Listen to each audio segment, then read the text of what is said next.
Ya betul, ramai boleh baca Al-Quran, tapi berapa ramai je bang yang memahami dia. Sedangkan kitab suci ni bang adalah manual dalam kehidupan seorang Islam, panduan yang Allah Ta'ala turunkan untuk semua hamba dia bang. Jujur katakan saya pun bang tak memahaminya, sekadar tahu baca je bang.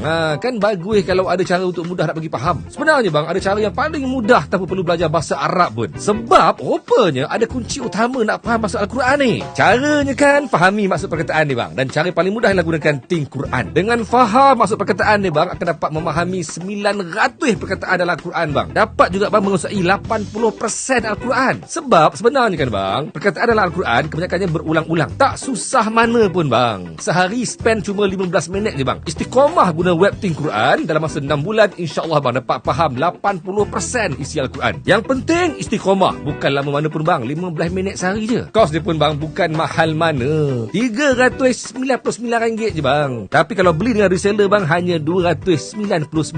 Sebab itulah kan syarikat ni Think Awesome SDN kan menggalakkan ramai reseller yang boleh jana pendapatan bang dalam masa yang sama, bantu lebih ramai orang faham pasal Al-Quran. Lah ni mudah je bang. Kalau nak test dulu web ni kan, daftar je dulu bang. Free saja bang, dan dapat pula bang free 100 perkataan, dan lepas tu kan dah puas hati boleh bayar RM299 dalam web, ataupun bagi tahu je bang reseller korang untuk aktifkan link dia bang. Nak bayar dekat reseller pun boleh bang. Mudah je bang, simple, lagi senang. Jangan buang masa dah bang. Jangan buang masa. Tak ada kot rasanya kan web yang sebaik ni untuk memahami Al-Quran.